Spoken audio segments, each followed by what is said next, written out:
Okay, Alvina Mokano, our Father, King Father, we thank you for this study tonight. We thank you that you give us eyes to see, ears to hear, and hearts to receive what we are learning through history, through your word, Father, regarding the history of Israel and how it pertains to us as believers in Messiah as well. In Yeshua's name, amen. Okay, so we're looking at again, the Greeks and the Maccabees. So just going back a little bit, this is again actually it's a dream Nebuchadnezzar had in Babylon in the time that Daniel was there with the exiles. And the only one that was able to give the interpretation of this vision, this dream, was Daniel himself. And I heard a Jewish rabbi one time say, all you have to do is study the history of this statue, and you see, Israel's, history is encapsulated in it. So we see that the statue was made of gold, silver, bronze, iron and clay. The gold being the Babylonian Empire, 606 BC, which was the power at that time. But through the vision, again, you'll see successions of kingdoms. So in 536 BC, the Media and Persia, or BCE, before the Common Era, defeated Babylon and became the power at that time. And again, all these nations affected, again, the Jewish people. Then we have the bronze, which is the Greek Empire, which we're looking at tonight. Overcame and overtook the Media-Persia Empire. And then next week we'll look at the iron, which is the legs of the Roman Empire, 27 BC, who defeated the Greek Empire. And then the iron and clay, which is the end times, which we are living in today. So you could see how God controls the nations, even though the nations think that they're in charge.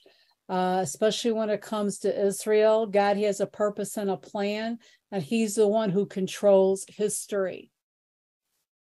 So the Greeks, this is a timeline. I'm not going to go through all of it, of the ancient Greece. And I thought it was a cute timeline. So, I like the illustrations, but we see from BCE 300 all the way to the time that the Romans conquer Greece in 146. It gives, again, their history and development over the years. I'm not going to go, over all this. I just gave it to you so you could look at it. But I'm sure a lot of these are familiar to, like the Spartans, Sparta, the Spartans, Alexander the Great, which we're going to be looking at. Again, within this period, we have, again, what happened with the Maccabees, which we get Hanukkah from. So we're going to be looking at that in detail as well. So let's start. This is Rabbi Ken Spiro. The majority of this is going to come from Rabbi Spiro, but when we get into the Maccabees, I'm going to be using Rabbi Telushkin's commentary. So the 4th century BCE had been eventful for the Jewish people. Exiled to Babylon, they witnessed the fall of the mighty Babylon Empire before their very eyes, as the Persians invaded. Permitted to return to the land of Israel by the Persian Emperor Cyrus in 370 BCE, they reluctantly took up the offer, with only 42,000 of their number actually returning. The returnees' attempts to rebuild the temple in Jerusalem were aborted early, as their angry neighbors, the not-so-good Samaritans, complained to the emperor. In Persia, Haman, the chief minister to King Ahasuerus, hatched a plot to annihilate the Jews, but Queen Esther, who was secretly Jewish, came to the rescue in 335 BCE, where we get, again, this Purim and the celebration of Purim, where God works it out that the Jewish people were able to survive that plot and defeat them. The next Persian monarch we see is Darius II, which is Esther's son, allowed the rebuilding of the temple in 370 BCE. The Jewish people living in the land of Israel were re-energized spiritually thanks to the leadership of Ezra and the men of the Great Assembly, which we looked at last week. By the year 336 BCE, when the last of the men of the Great Assembly, Simon HaZaddik, was high priest, a new threat was looming on the other side of the Mediterranean. It was called Greece. The origins of Greece are shrouded in mystery and date back to the time of Abraham, 18th century BCE, or perhaps even earlier. Historians disagree as to where the Greeks came from. They could have been people migrating down from Asia through Europe and settling in the Greek Isles, or they could have been seafaring people who settled along the coast. Whoever they were, the earliest inhabitants of mainland Greece, called the Mysians, and I think that's shown in that chart, after excavations found in Messina, developed an advanced culture. But around 1100 BCE, the Messenians were invaded by barbarians called Dorians, and their civilization disappeared. Greece went into a, quote, dark age to reemerge hundreds of years later.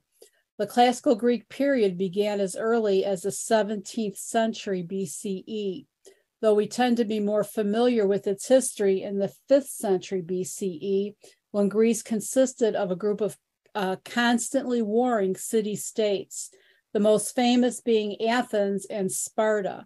The Greek victory at Marathon 490 BCE, the destruction of the Persian fleet at Salamis 480 BCE, and the victory at Plataea 479 BCE brought an end to the Persian Empire's attempts to conquer Greece. During the last 3 decades of the 5th century BCE, Athens and Sparta waged a devastating war called the Peloponnesian War, which went on from 431 to 404 BCE and which culminated in the surrender of Athens. More inter-Greek fighting followed in the 4th century, but later in that century, all of Greece succumbed to Philip II of Macedon, who paved the way for his son, Alexander the Great, which I'm sure we are all familiar with who he is, to spread the Greek civilization across the world.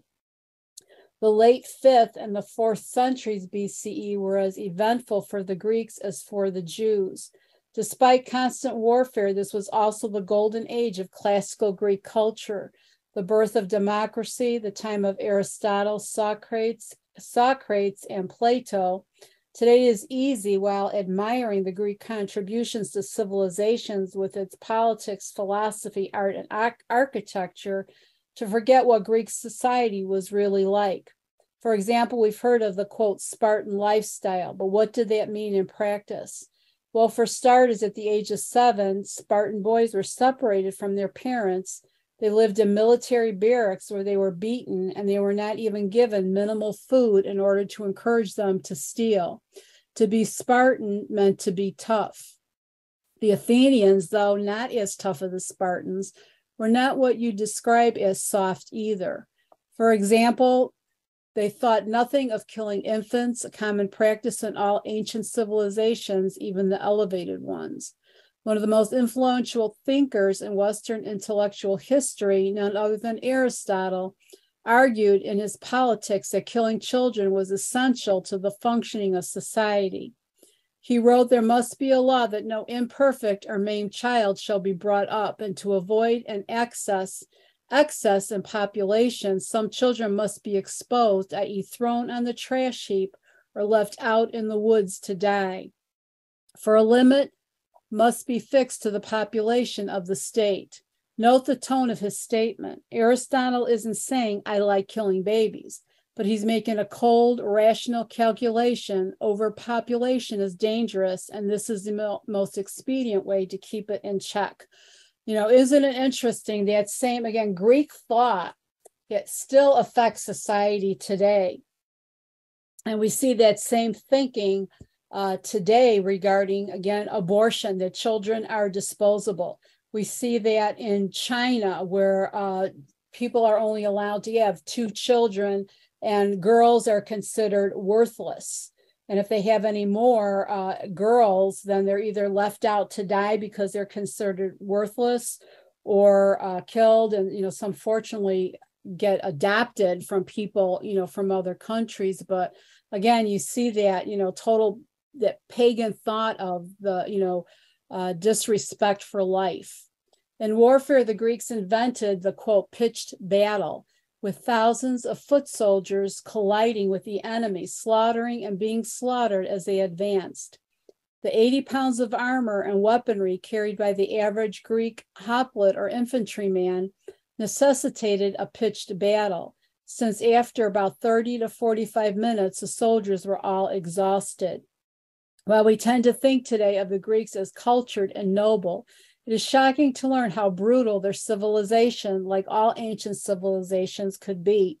Again, this is why it's important to understand these ancient cultures, and again, how they affected, the Jewish people, and even really all through history. The other great innovation was the phalanx. Instead of the undisciplined, free-for-all combat common in ancient warfare, the Greeks fought in disciplined battle lines. Infantry advanced with shields locked together and spears pointing straight ahead.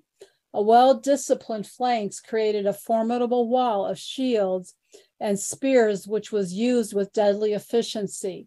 But the one who took the Greek conquest to new heights was, of course, Alexander the Great. Alexander was born in 356 BCE, was the son of Philip II, the king of the northern Greek province of Macedonia, who was considered a barbarian by the southern Greek city-states. Philip had created a powerful professional army which forcibly united the fractious Greek city-states into one empire. His son Alexander displayed a tremendous military talent from an early age, and was appointed as a commander in his father's army at 18. Having conquered all of Greece, Philip was about to embark on a campaign to invade Greece's arch enemy, the Persian Empire. Again, going back to Daniel's interpretation of the vision, we see that, this was really prophesied that this would happen. Before he could act, however, he was assassinated, possibly by Alexander, who then became king in 336 BCE. 2 years later, Alexander crossed the Hellespont in modern-day Turkey with 45,000 men and invaded Persia. The backbone of Alexander's army was his infantry. They carried extremely long spikes, spears which may have been as long as 21 feet or 7 meters. These pikemen moved in giant squares called a phalanx, with shields locked together, 16 men across and 16 deep. The first 5 rows of spikes pointed straight ahead, creating a lethal wall of spearheads. In 3 colossal battles at Granicus, Issus, and Gaugamela, they took place between 334 and 331. Alexander brilliantly and often recklessly led his army to victory against Persian armies that may have outnumbered his own as much as 10-1. His chief tactic was always to be on the offense and always do the unexpected. In battle, he would lead his companion cavalry right at the strongest rather than the weakest point of the enemy line. When he fought the Persians, he went for the most heavily protected point of the Persian force, surrounding the Persian emperor, aiming to destroy the leadership. When the Persian emperor Darius III fled from the battle site, the Persian army collapsed. By 331 BCE, the Persian Empire was defeated, and Alexander was the undisputed ruler of the Mediterranean. His military campaign lasted 12 years and took him and his army 10,000 miles to the Indus River in India. Only the weariness of his men and his ultimate death in 323 BCE at age 32 ended the Greek conquest of the known world. It is said that when Alexander looked at his empire, he wept, for there was nothing left to conquer. Now we're looking at Hellenism and how Hellenism started affecting society as well. At its largest, Alexander's empire stretched from Egypt to India. He built 6 Greek cities in his empire, all called Alexandria. Today, the best known is the city of Alexandria in Egypt on the Nile Delta. These cities and the Greeks who settled in them brought to the oldest civilizations of Mesopotamia a new way of being, Greek culture, which was called Hellenism because Greek was then called Hellas. Only later did the Romans dub it Greece. The Greeks were not only military imperialists, but also cultural imperialists. Greek soldiers and settlers brought their way of life, their language, art, architecture, literature, and philosophy to the Middle East. When Greek culture merged with the culture of the Middle East, it created a new culture, hybrid Hellenism, whose impact would be far greater and last for far longer than the brief period of Alexander's empire. Whether through the idea of the pitched battle, art, architecture, or philosophy, Hellenism influence on the Roman Empire, Christianity, and the West was monumental. Again, we still see that today.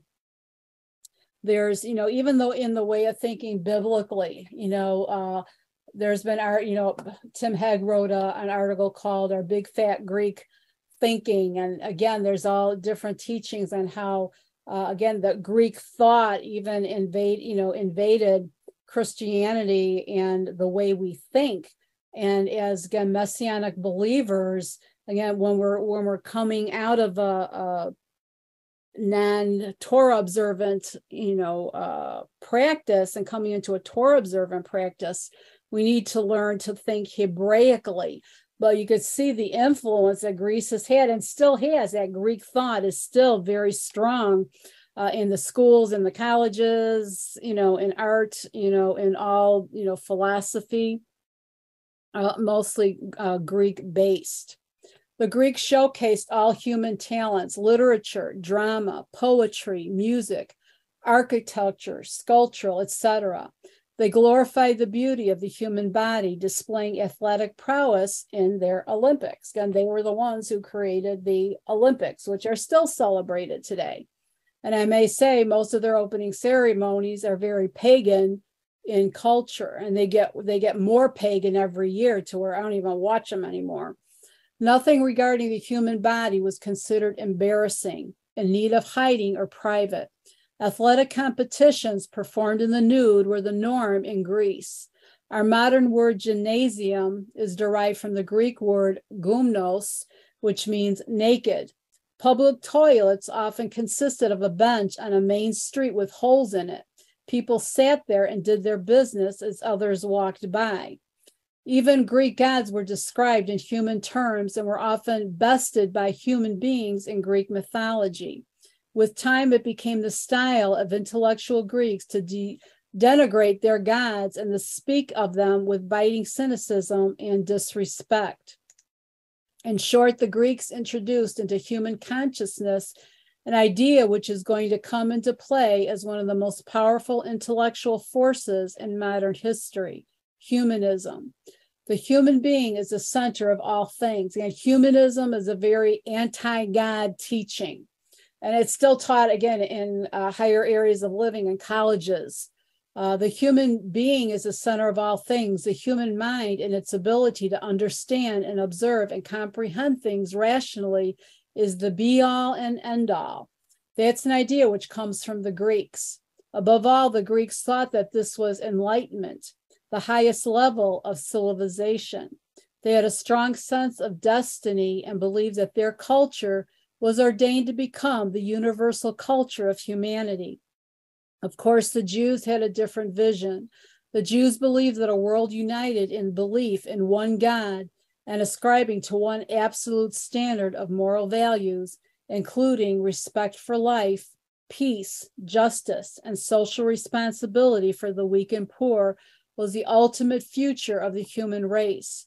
This Jewish ideology was wedded to an extreme, uncompromising exclusivity of worship, as demanded by the belief in one God.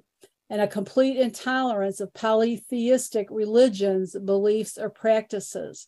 There is only one God, so only one God can be worshiped. End of story. To the Jews, human beings were created in the image of God. To the Greeks, gods were made in the image of human beings.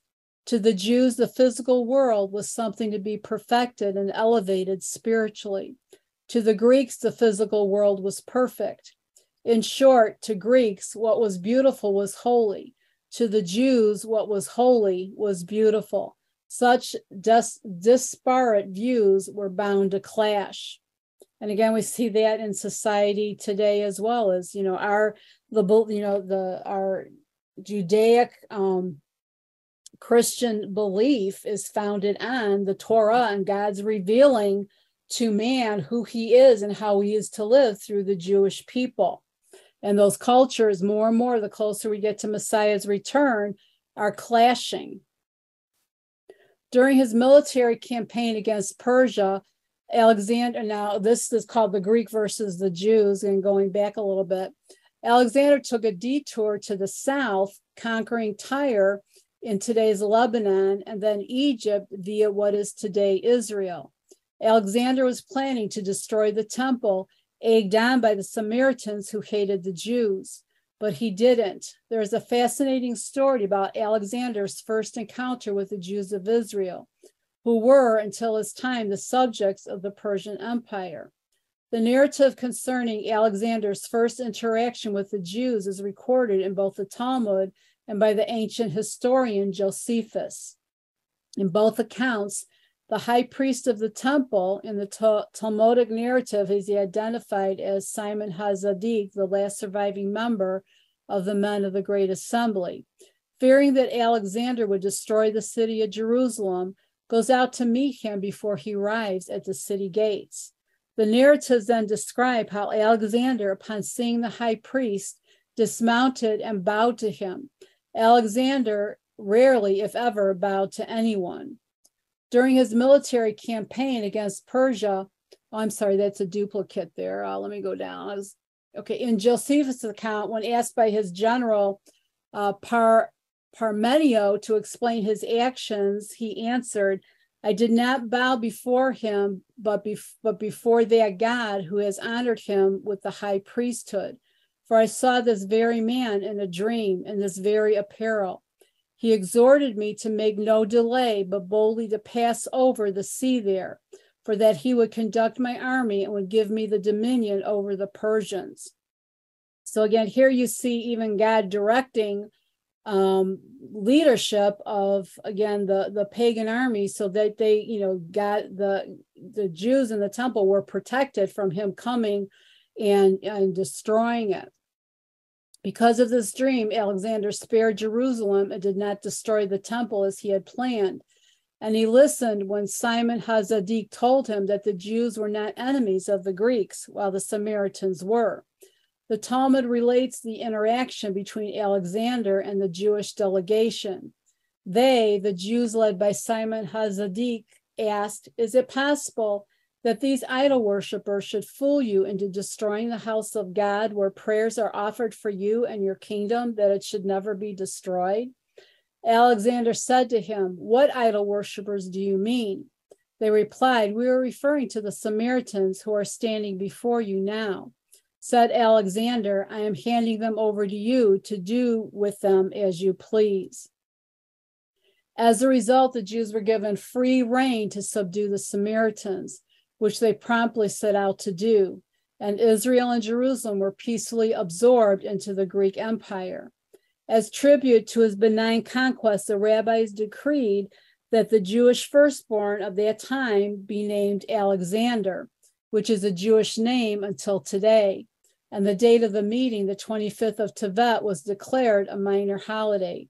At first, everything went well. The Greek authorities preserved the rights of the local Jewish population and did not attempt to interfere with Jewish religious practice.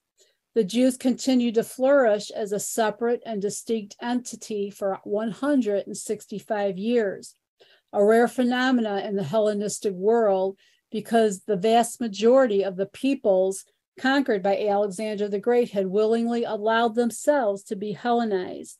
The fact that the Jews, with the exception of a small minority, rejected Hellenism was a strong testament to that ever-present Jewish drive and sense of mission. The famed classical historian Michael Grant, in his book From Alexander to Cleopatra, explains the Jews proved not only unassimilated, but unassimilatable, and the demonstration that this was so proved one of the most significant turning points in Greek history, owing to the gigantic influence exerted throughout the subsequent ages by their religion. But with time, Judaism, with its intractable beliefs and bizarre practices, began to stand out as an open challenge to the concept of the Hellenistic world supremacy. For the generally tolerant Greeks, this challenge became more and more intolerable. It was only a matter of time before open conflict would arise. It did not help matters that Alexander's vast empire did not survive his death in 323 BCE, but fragmented into three large entities centered in Greece, Egypt, and Syria, each controlled by his former generals. These smaller empires were known as the Seleucid or Assyrian Greece, which also included Persia, 2, the Ptolemaic or Egyptian Greece, and 3, the Macedonian or Greece proper, which included the independent city-states of Athens, Sparta, etc. Initially, Israel fell onto Ptolemies of Egypt. They were generally liberal and open-minded, in keeping with the spirit of their capital city of Alexandria, which was the world's cultural center. But this changed in 198 BCE after the Battle of Panias or Banyas in northern Israel, which took place between the Ptolemies and the Seleucids, and which the Seleucids won. After their victory at Panias, the Seleucids of Assyria, led by King Antiochus III, took over Israel, but they were insecure about their control over the region. The next Seleucid king, Antiochus IV Epiphanes, found himself under a lot of pressure as he tried to hold back the Ptolemies and worried about the rising might of Rome. He decided that the weak link in his defense was Israel. Why? Because Israel was bordered by the Ptolemaic Egypt and the Mediterranean Sea, from whence the Romans would come. And worst of all, the majority of Jews were not into Greek culture. The situation he prompted to be moved to remedy. When they first met the Jews, the Greeks, who had conquered the entire known world, were astonished. They'd never encountered people like this before. The Jews were the only monotheists in the world, and they subscribed to a worldview that was totally different from anyone else's. Namely, that everything that exists has been created and is sustained by one infinite, invisible, and caring God. This idea, particularly that this caring, perfect God busies himself with the lives of imperfect mortals, the Greeks found just about incomprehensible. The Greek historian Hecataeus describes the unique monotheism of the temple in Jerusalem. There is no image, nor statue, nor votive offering therein. Nothing at all is planted there, neither grove nor anything of that sort. The priests abide therein both nights and days, performing certain purification rites and drinking not the least drop of wine while they are in the temple. Moreover, the Greeks could not understand the Jewish adherence to the Torah. This was an ancient book which the Jews claimed they received from God and which contained rituals, restrictions, and values that were far removed from Greek ideals. In short, the Greeks didn't know what to make of the Jews. The Jews were likewise confounded. The Greeks were people who valued education and intellectual pursuits, something the Jews also valued and very much admired. The Greeks spoke a beautiful language, which the Jews appreciated very much. Indeed, the Torah was promptly translated into Greek in the 3rd century BCE at the behest of Ptolemy III, the first such translation in Jewish history. This translation was called the Septuagint after 70 rabbis who translated it. As the Talmud relates, it happened that King Ptolemy gathered 72 sages and placed them in 72 houses without telling them why he had brought them together. He went to each one of them and told them, "Translate for me into Greek the Torah of your master Moses." This translation is considered a national disaster for the Jewish people in the hands of the non-Jewish world. The Hebrew Bible has often been used against the Jews and has been deliberately mistranslated. Most Christian Bibles in English today depend on the Greek translation, which was then translated into Latin, the language of the Roman Empire, and from there into English. You can just imagine how many interpretations and mistakes and deliberate mistranslations were made along the way.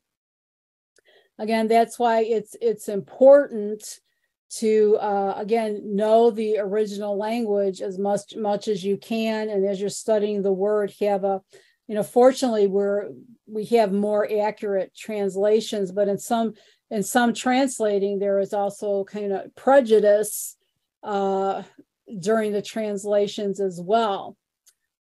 You can just imagine how many interpretations, again, and mistakes and deliberate mistranslations were made along the way. However, it was inevitable that the Bible would be translated into Greek because Greek became the international intellectual language of the ancient Mediterranean world. It was as common everywhere as English is today, and the Jews who are mostly speaking Aramaic, again, due to their Babylonian exile, became conversant in Greek as well. Hebrew was then a language primarily of prayer and of study, but not the spoken language of the street, even in Israel. Despite this mutual appreciation between the Greeks and the Jews, the vast differences could not be tolerated by the dominant culture for long. The Hanukkah story is often portrayed as a struggle for national liberation, the Jewish revolt against the Greek occupation of Israel. In reality, it is much more complicated than that. The real conflict was not physical, but intellectual. Hanukkah was ultimately an ideological spiritual war between paganism and Judaism. It was also not a struggle between Greeks and Jews. It was first and foremost a civil war of Jew versus Jew. The initial impetus for the Greek attack on Judaism came from a certain splinter group of the Jewish people themselves, the Hellenized Jews. These were Jews who had been seduced by Greek culture. And it is no wonder why. Greek culture was the major cultural milieu of the ancient world. We see this as a pattern in Jewish history. A world culture comes along which is enlightened and progressive and is changing the world, and some of the upper class Jews always get into it. Why? Because they are rich, sophisticated, and have lots of time to spare. Then they say to the rest of the Jewish people, let's get modern, forget this ancient Jewish stuff. We will see this pattern repeated in Spain and Germany, and even today in America and Israel. Again, this is from Rabbi Spiegel's Crash Course in Jewish History. At the time of the Hanukkah story, there was a small but very vocal and powerful group of Jews who aligned themselves with the Greek authorities. They became Hellenized and they imitated the Greeks in every way. They sent their children to the gymnasium and they reversed their circumcisions, a very painful operation because so many Greek activities were conducted in the unclothed and the Greeks could consider them mutilated otherwise. To make matters worse, the schism between the Hellenized Jews and the mainstream Jews was paralleled by another schism between two factions of religious Jews. It began in the 3rd century BCE when two students named Zadok and Beisel started preaching a new form of Judaism, devoid of belief in the divine origin of the oral Torah, the importance of which we explained in chapter 26. There is a little doubt that Greek thought played a significant role in creating this early break with mainstream Judaism. Their followers were called the Zadokim and the Beisosim, though it is the Zadukim, i.e. Sadducees, that have gone down in history. Ironically, the mainstream observant Jews who followed the rabbis and kept Jewish law as it has always been practiced were called separatists, Perushim, or Pharisees, to distinguish them from others. Since the Sadducees did not believe that the oral Torah came from God, they maintained that they were only obligated to keep the laws of the written Torah, which they read literally. But so many of the laws of the written Torah are incomprehensible without the oral Torah. Their answer, each man for himself, anyone can decide what it means to act accordingly. The Sadducees found natural allies among the Hellenized Jews, as modern-day historian Rabbi Burrell Wein explains. The Sadducees were always more acceptable in the eyes of the Hellenistic Jews than their rabbinic foes. The alliance of the Hellenists and the Sadducees against traditional Judaism guaranteed constant turmoil in Jewish life throughout the time of the Second Temple and even thereafter. This is how the ancient historian Josephus describes the beliefs of the Jews at this time. The Pharisees are considered most skillful in the exact explication of their laws and are the leading school. They ascribe all to fate and to God, and yet allow that to do what is right, or to the contrary, it's principally in the power of men, although fate does cooperate in every action. They say that all souls are imperishable, but the souls of the good men only pass into other bodies, while the souls of the evil men are subject to eternal punishment. Now, again, there you see where some unscriptural teaching is starting to come, because there's nowhere in the Bible that talks about reincarnation. That's basically what that's saying. But the Sadducees are those that compose the second order and exclude fate entirely, and suppose that God is not concerned with our doing or not doing what is evil. They say to do what is good or what is evil is man's own choice, and that the choice of one or the other belongs to each person who may act as he pleases. They also exclude the belief in immortality of the soul and the punishment and rewards of the afterworld. Moreover, the Pharisees are friendly to one another and cultivate harmonious relations with the community, but the behavior of the Sadducees towards one another is to some degree boorish, and their conversation with those other than their own party is barbarous, as if they were strangers to them. Again, so we see the beginning of these two factions, which we'll see in the time of Yeshua, who Yeshua was dealing with, and again, making corrections to the way they taught. And again, both parties, the Pharisees and the Sadducees, getting off where the Pharisees were adding more legalistic rules, and the Sadducees were totally, again, not accepting what the prophet had said. So you can see again these two factions starting to build up. And we'll see again, this is who Yeshua was dealing with during his time on earth as well. You can see how the Sadducees were influenced by Greek thought. They were part of the reason that the priesthood and the temple service became so corrupt, as many of the priestly class and upper class at that time became Sadducees. We shall also discuss the Sadducees in greater detail in chapter 33 when we come to the Roman Empire and its domination, again, of the Jews.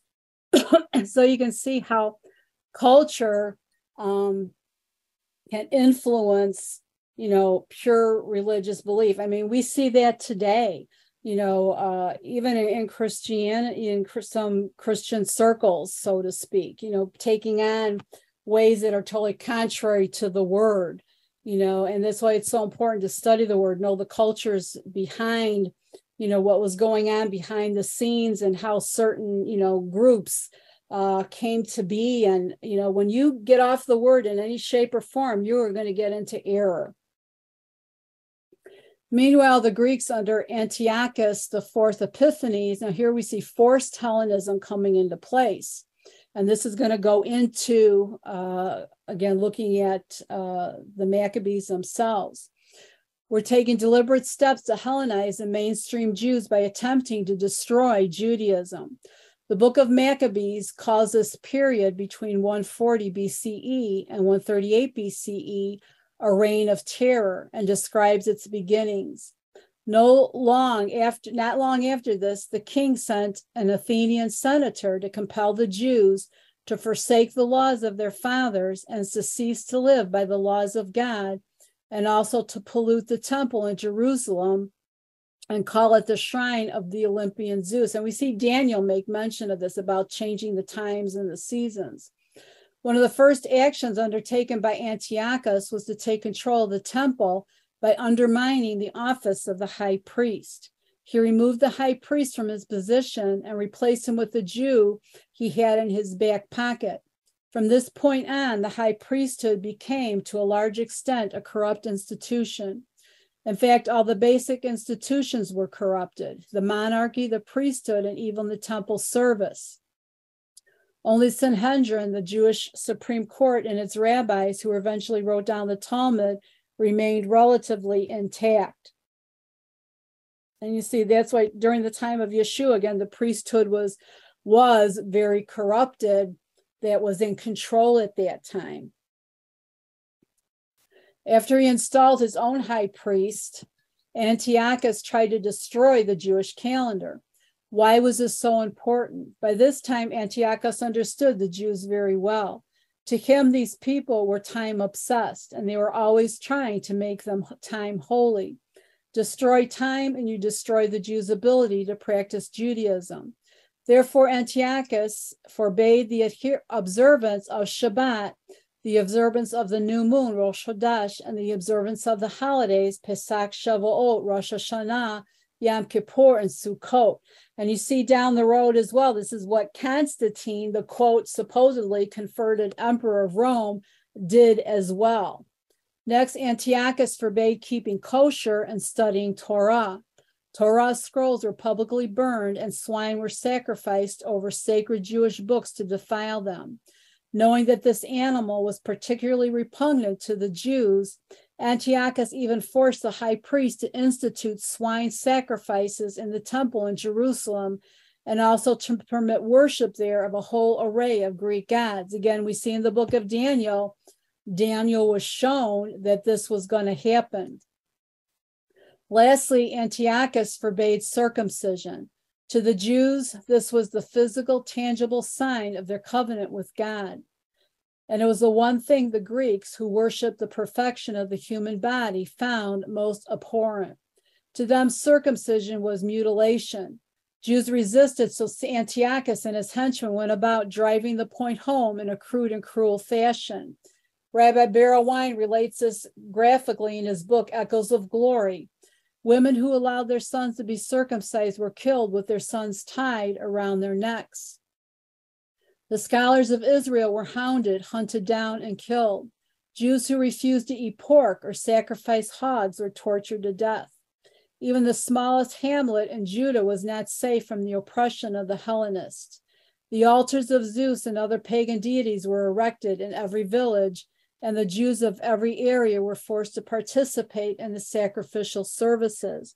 You know, I even heard recently, this was several years ago, that in California, they were trying to make circumcision illegal as well, based on the fact that they said, well, it was mutilation of the body. So here you see again, that pagan thought coming against the ways of God, even in today's society.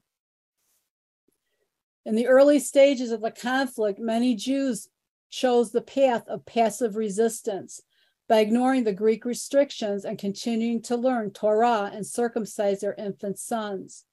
However, this proved fatal, as many Jews were martyred for their continued loyalty to Judaism. Resistance to Greek persecution then took on a more active form. The Jews began to actively fight against this type of tyranny. What was most terrible in this fight, however, was that the Jews who were defending Judaism had to fight the Greeks as well as some of their own fellow Jews who had converted to Hellenism. Finally, the fight erupted into an open revolt against the Greeks and their Jewish collaborators. This open revolt of the Maccabees, which we celebrate today as Hanukkah, was as much a story of civil war between Jews as it was a war against Greece. It was not as much a war of national liberation or struggle for physical freedom as it was a battle for ideologies. So now we're going to look at more detail of of the Maccabees, and again, defeating the pagan mindset. This is from Joseph Teluskin, and I like using the both of them because, you know, sometimes one gives more details than the other one, so they really work together. So here we're looking at the Maccabees, Hasmoneans, and Mattathias. Judah Maccabee, one of the sadder ironies of Jewish history, is that the Maccabees led a successful revolt against King Antiochus' anti-Semitic oppression, only to turn into oppressors of the Jews themselves. The revolt against Antiochus started in 167 BCE in the city of Modi'in, 17 miles northwest of Jerusalem. Antiochus, having desecrated the temple in Jerusalem, now sent his soldiers from town to town in Judea, ordering local Jewish leaders to offer sacrifices of swine. In Modi'in, a government official insisted that the elderly priest, Mattathias, in Hebrew, Mattiyahu, bring the sacrifice, but he refused. Another Jew immediately stepped forward to fulfill the royal command. Mattathias jumped up, killed both the man and the government official, tore down the altar, and turned to the crowd and shouted, "Follow me, every one of you who is zealous for the law and strives to maintain the covenant." 1 Maccabees 2:27. Many in the large crowd of Jews did follow him, and the Maccabean revolt began.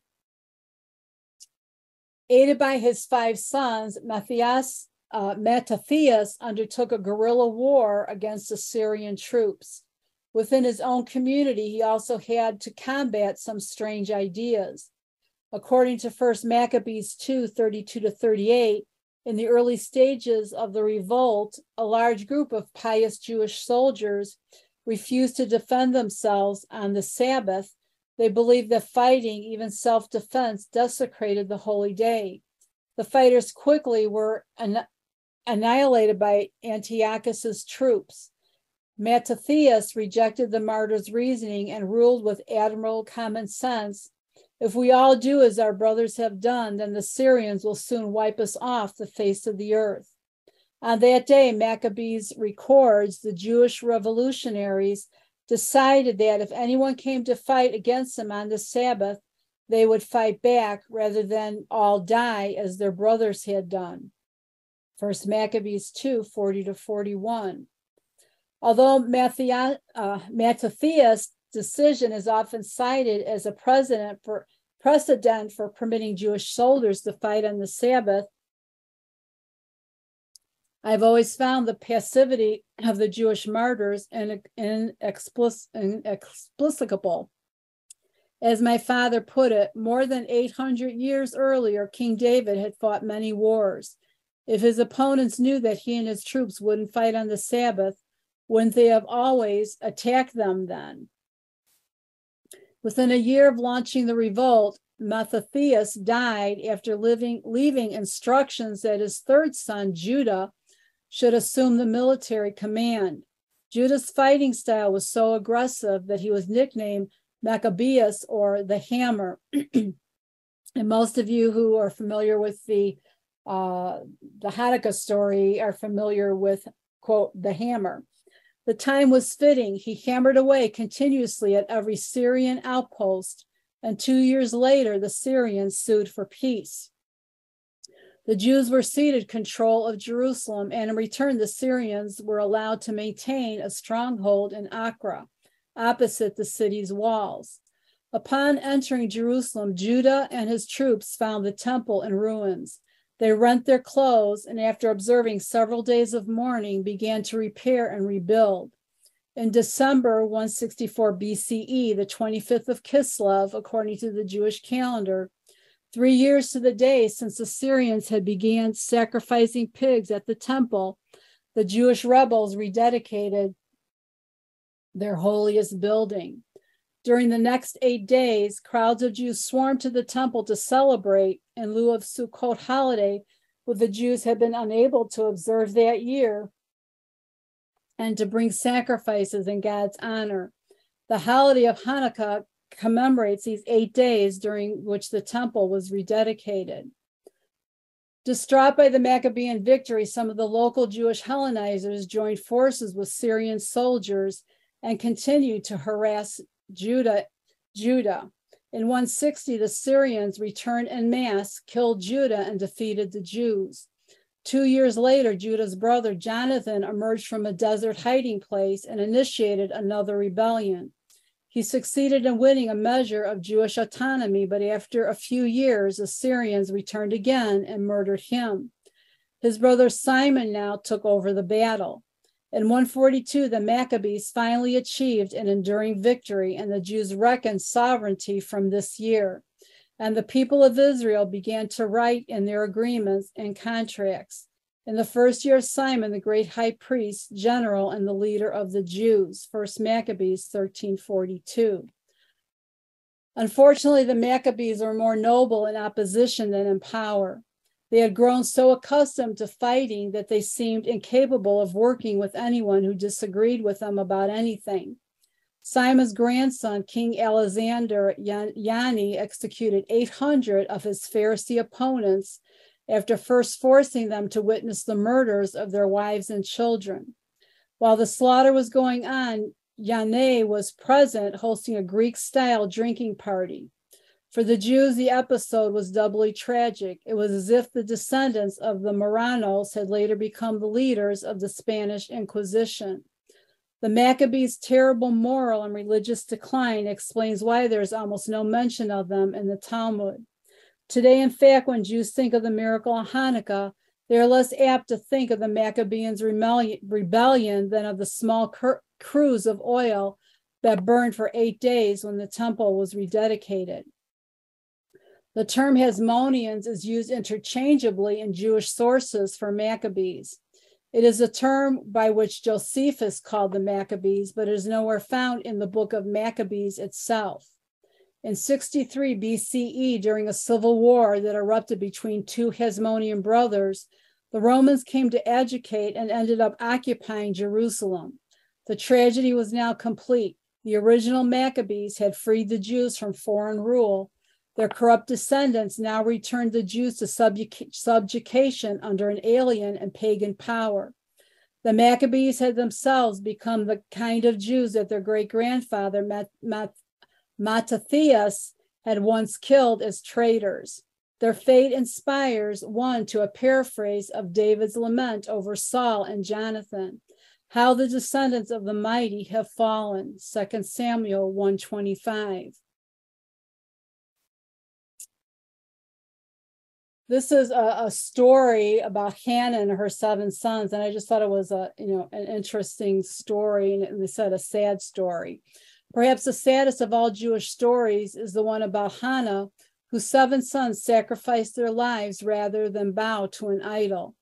The whole family had been captured by Antiochus' troops and were brought before the Syrian tyrant. He ordered the oldest boy to worship an idol. The boy refused, citing the biblical verse, "I am the Lord your God," Exodus 22, and the king had him summarily executed.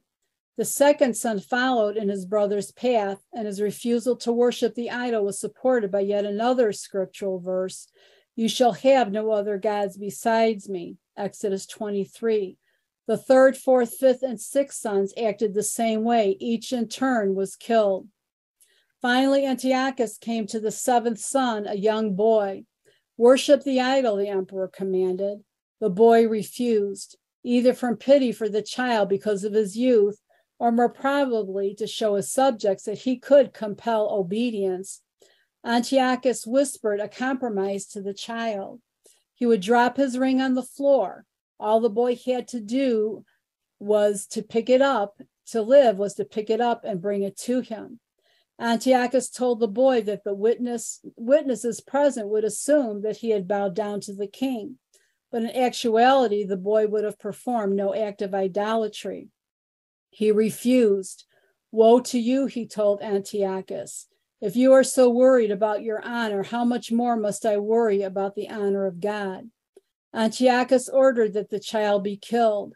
Before the boy was taken away, the mother asked that she be permitted a moment with him to kiss him a little. She leaned over and said to him, "My son, go and say to Abraham your father, You erected one altar on which you prepared to sacrifice Isaac. I have erected 7 altars. The mother went up on the roof, hurled herself down, and died. In Jewish tradition, Hannah and her 7 sons are models of Jews who died, El Kadosh Hashem, to sanctify God's name. So now we're going into, this is just again a quick overview of everything we've just said. And I'm going into, again, from a Messianic point of view, why we celebrate Hanukkah and what the Brit Hadashah says as well. Again, as we've seen, Hanukkah is called the Feast of Dedication, in which Jews since 164 BCE celebrated the victory of the Maccabees over Antiochus IV, king of Syria. This is the earliest mention of the holiday in all literature and the only mention of it in the Bible, since the Tanakh was completed before that date. The book of Daniel contains prophecy about the events celebrated. The apocryphal books 1, 2, 3, and 4 Maccabees present historical and other perspectives on what happened. Again, Syrian officers were dispatched to enforce those cruel and blasphemous decrees. One day when the Syrian officer in Modain commanded Mattiyahu ha-Maccabee, head of a family of Kohanim, to sacrifice a pig, he and his 5 sons killed the first Jew to comply, and then killed the officer and his soldiers. This was the start of a rebellion. After Mattiyahu's death, his son Yehuda, Judas Maccabeus, about whom Handel wrote his oratorio, so named, assembled a number of courageous Jews and led them to victory over the Syrians, first in guerrilla warfare and then in open battle. Attacking Judea ruthlessly, slaughtering men and women, children in the invading temple, there he carried off the golden altar, menorahs, and vessels, and to show his contempt for the God of Israel, he sacrificed there a pig to Zeus. He forbade circumcision, observing Shabbat and keeping kosher, and commanded that only pigs be sacrificed in the temple. He himself cooked a pig in the temple and poured its broth on the holy Torah scrolls on the altar. On the 25th of Kislev, they rededicated the temple and consecrated a new altar.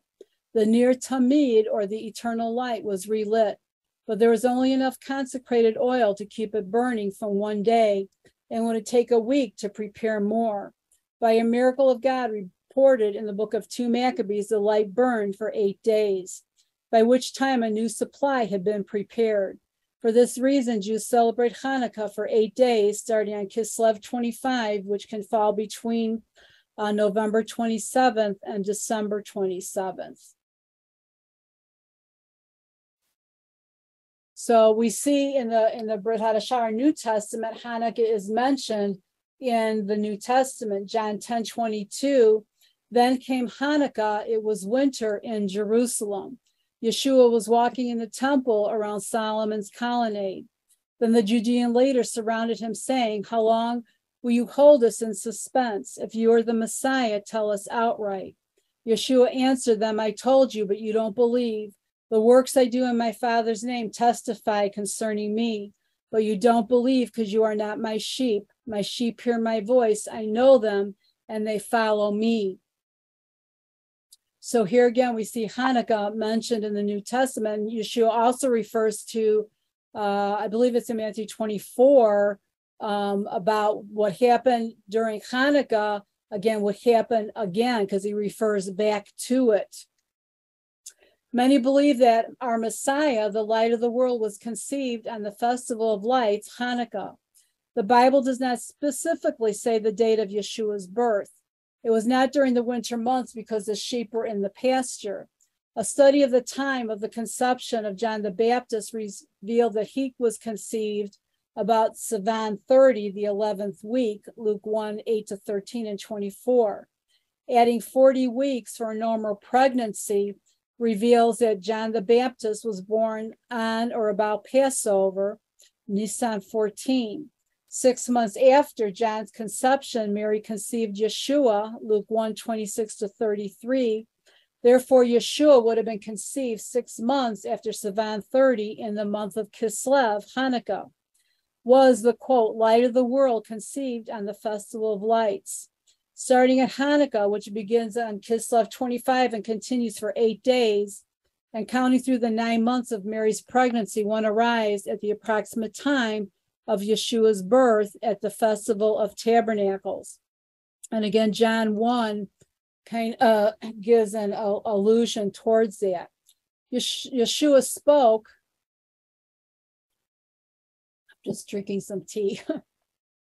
Yeshua spoke of a second abomination that causes desolation. This is what I just referred to. He told his disciples, therefore, when you see the abomination of desolation, which was spoken of through Daniel the prophet, standing in the holy place, let the reader understand. Matthew 24:15. Notice that Yeshua spoke about these things from Daniel as if they had not happened yet, but in fact they had and had not. Though these prophecies had all certainly been fulfilled in the days of Maccabees, there was yet another vision in the book of Daniel that saw another little horn. This is found in Daniel chapter 7. Going back to Matthew 24. So when you see the abomination of desolation, which is spoken through Daniel the prophet, standing in the holy place, let the reader understand. Then those in Judea must flee to the mountains. The one on the roof must not go down to take what is in his house, and the one in the field must not turn back to get his coat. Woe to those who are pregnant and to those who are nursing babies in those days. Pray that you escape. Your escape will not be in winter or on Shabbat, for then there will be great trouble, such as not happened since the beginning of the world until now, nor ever will. Unless those days were cut short, no one would be delivered, but for the sake of the chosen, those days will be cut short. Remember that Antiochus, again, we see that Hanukkah is prophetic. Remember that Antiochus, the little horn of Daniel, chapters 8 and 11, arose from the four horns of Greece. He was part of the Grecian Empire. In chapter 7 of Daniel, a different little horn arises. The little horn of chapter 7 arises from among the 10 horns of the terrifying beast of Rome. The Roman Empire was not just Italy, but all countries it had conquered and put under their subjection. Today, this could be possibly be the, quote, New World Order, or i.e. United Nations. He's an 11th horn, and he follows in the pattern of Antiochus. He is often identified with Antichrist and the beast. Regarding this beast, this 11th horn, the angel Gabriel says, he will speak against the Most High and oppress his righteous ones and try to change the times and the laws. The righteous will be handed over to him for a time, times and a half time. Daniel 7:25. The new little horn, the new abomination, sets about to change the appointed times, i.e., the biblical festivals and the laws, i.e., the commandments of Torah. Let the reader understand. The significance for believers is profound. When we celebrate Hanukkah, we are not just celebrating a victory that happened in the past, but one that happens in the future and one that is also happening right now. The story of Hanukkah is a story of light growing in the darkness. Wherever there are people of Torah, there is also darkness trying to snuff them out. History proves it over and over, but the miracle of Hanukkah is that the light is not diminished. Instead, the light grows. The story of Hanukkah is the story of a war between two worldviews, that of Hellenism and that of Torah. Hellenism is the language of humanism, philosophical theology, and relativism. The celebration of, so why should we celebrate Hanukkah? The celebration of Hanukkah is relevant and important for all Torah-keeping believers in Messiah Yeshua. It is a story of tenacious zeal for Torah, devotion to God's commandments, and the will to stand up for what is right and holy. It is a story of the rededication of God's temple and his people. As such, it is an important part of the history of who we are. One, did you know that Hanukkah is in the Gospels, which we just read it? Hanukkah is not mentioned in the Hebrew scriptures because the story of Hanukkah happened after the last book of the Tanakh had been written or canonized, again by the great men of the assembly. However, Hanukkah is mentioned in the apostolic scriptures. Yeshua went to the temple for the feast of Hanukkah.